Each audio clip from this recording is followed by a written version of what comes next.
In the heart of a quiet African town stood Nduka Mixed Boarding School, a place where discipline was law and silence ruled the night. The students, packed into old dormitories with rusted bunk beds, lived by strict routines, morning drills, afternoon studies, and nights filled with whispered secrets. But one mystery would soon shatter their reality. It started with something small. A missing slipper. Not stolen. Not misplaced. Simply gone. It was a chilly evening when Ikena, a tall, broad-shouldered SS2 student, noticed his slippers were missing. "Where did I put them?" he muttered, scanning under his bed. He had placed them right by the metal trunk at the foot of his bunk, the same way he did every night. His roommate, Julius, glanced up from his book. "Check under the bed." Ikena did. Nothing.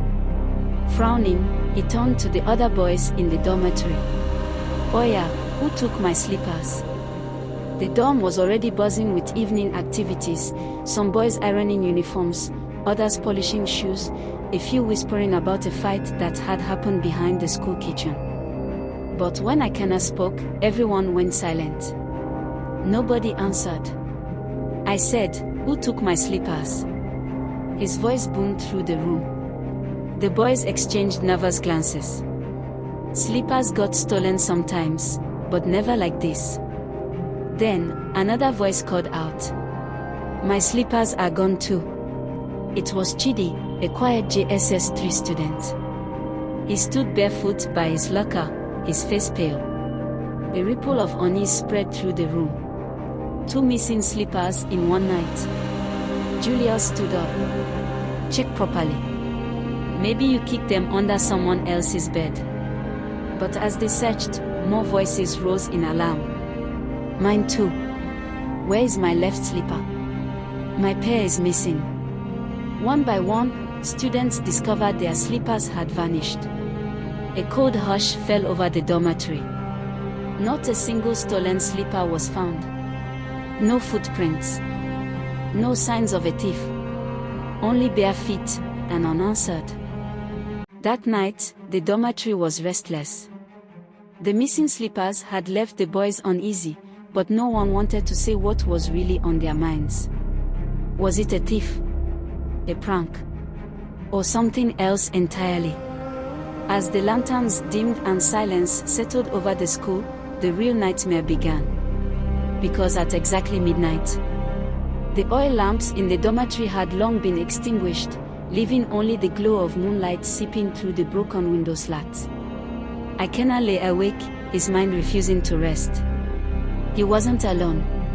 All around him, the air felt different, thicker, heavier, almost as if something unseen was pressing down on the room. Then, just as the ancient wall clock struck midnight, it began. A whisper. Faint. Almost distant.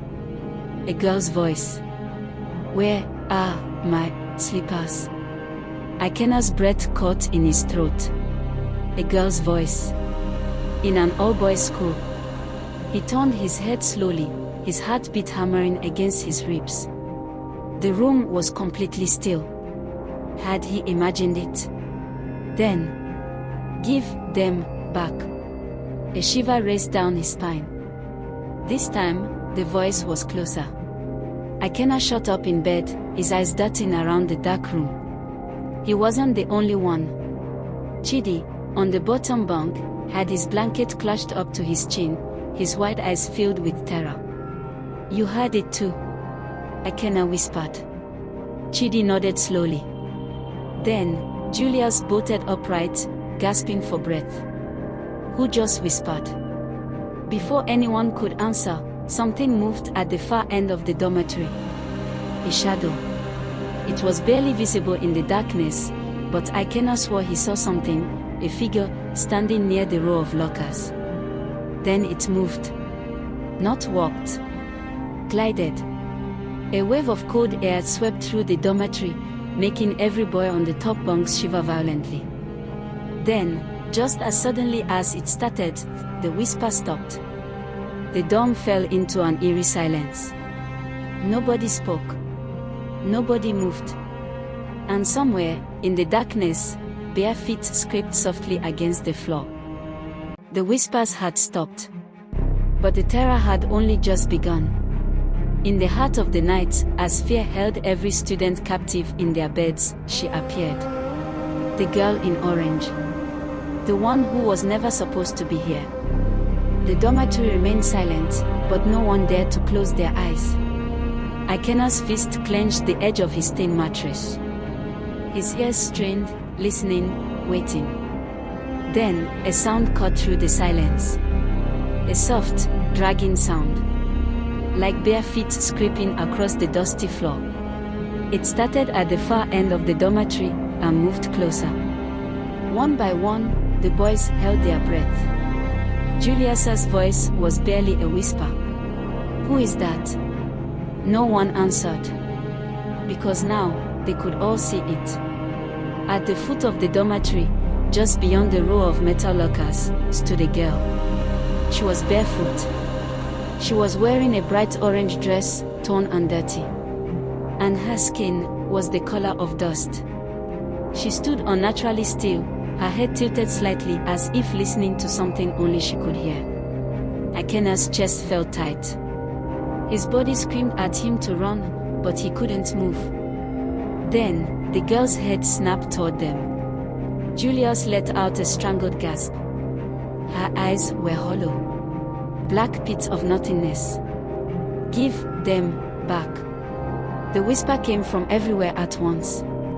It wasn't coming from her mouth. It was inside their heads. Then, the lights flickered. Bang! A locker door slammed open on its own. Chidi screamed. And then, the girl started moving. But she didn't walk. She floated. Straight toward them. Her fingers, long, too long, curled at her sides. Ikena grabbed Julius's arm. "We need to get out of here, now." The dormitory exploded into chaos. Boys scrambled from their bunks, crashing into one another, pushing toward the door. Julius reached for the handle, but it wouldn't budge. "It's locked," he screamed. The girl was closer now. Her bare feet left no prints on the dusty floor. Ikena's chest heaved. He grabbed the nearest object, a wooden stool, and hurled it toward her. It went right through her. And she kept coming. Then, just as she reached them, the dormitory lights blazed to life. And she was gone. Vanished. As if she had never been there. The boys were left panting, shaking, drenched in cold sweat. For the first time, the truth sank in. This wasn't a prank. This wasn't a thief. Something else was here. And she wasn't leaving until she got what she wanted. By morning, the dormitory was in shambles. No one had slept. Some boys had cried softly into their pillows, others had simply sat awake, too afraid to move. But no one spoke of what they saw. Not at breakfast. Not in the classrooms. Not even when the teachers scolded them for looking like ghosts themselves. But in the afternoon, Ikena, Julius, Chidi, and 3 others gathered in secret behind the school chapel.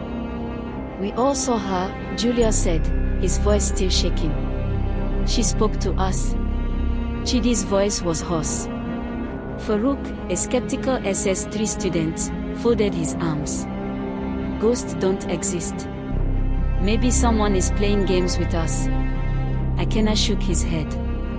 "That wasn't a game, Farouk. That thing wasn't human." A cold breeze rustled through the banana trees near the chapel wall. Namdi, the quietest of them, spoke up. She asked for something. Silence. Then Julius muttered, she said.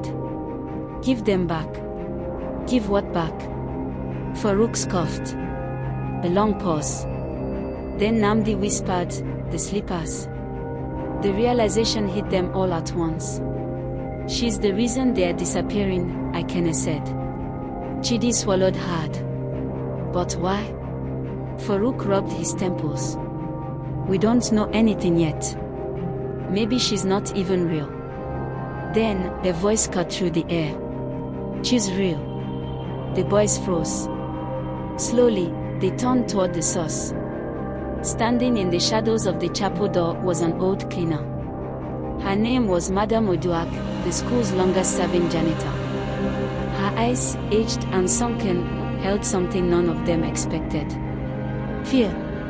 You have seen her, haven't you? She asked. Akena stepped forward.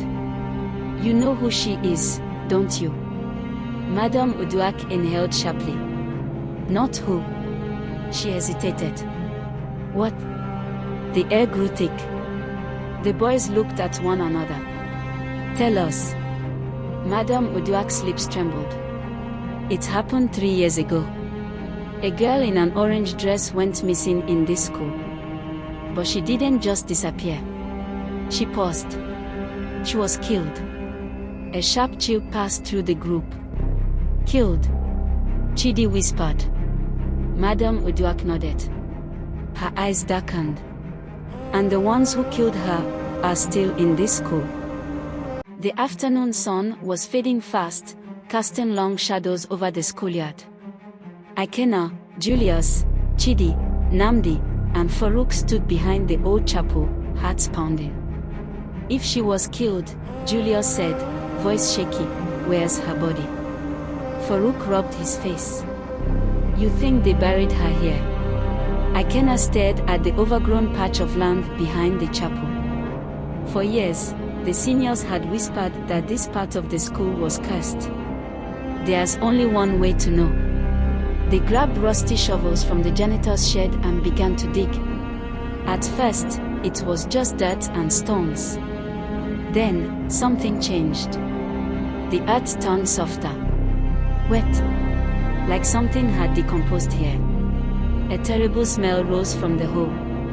Chidi gagged. Something's here. Then, the shovel hit something solid. Thunk.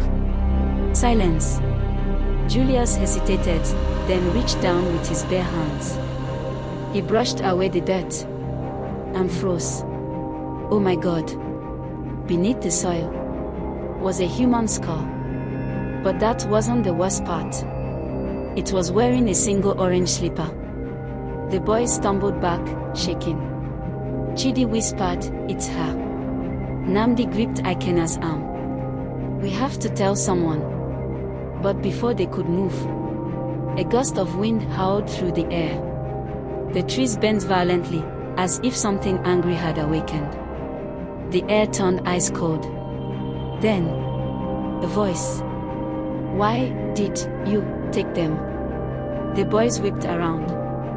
And standing right behind them was the girl in the orange dress. But this time, her mouth was wide open. And she was screaming.